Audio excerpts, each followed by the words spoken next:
Assalomu alaykum. Mana bugungi chislomuz 20-oktyabr 25-yil. Mana bugungi qulpinoylarimiz ko'rinishi. Mana gullashni boshladi.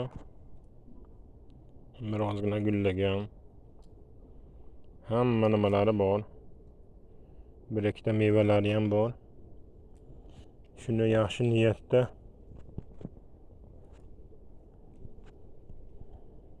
yangi yilga, ya'ni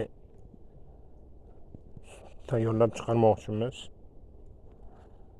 Shunga mana hozir bular hammasi yaxshi, Xudoga shukr.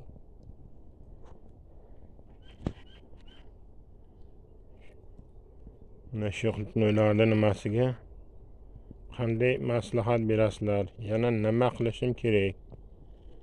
Birinchi yil ekishim.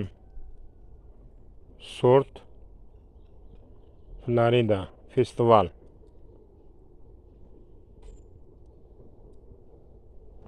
Gullashni boshlagan.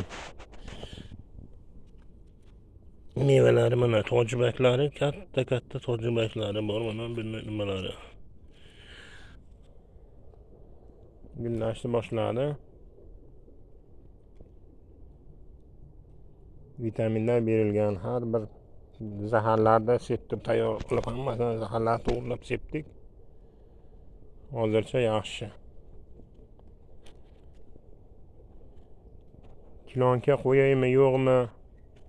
Yana bir savet bersalaring. Mana mevalarni mana. Mevalari katta yaxshi. Yana bir savet berishlaringdan so'rab qolamiz. E'tiborlaring uchun rahmat.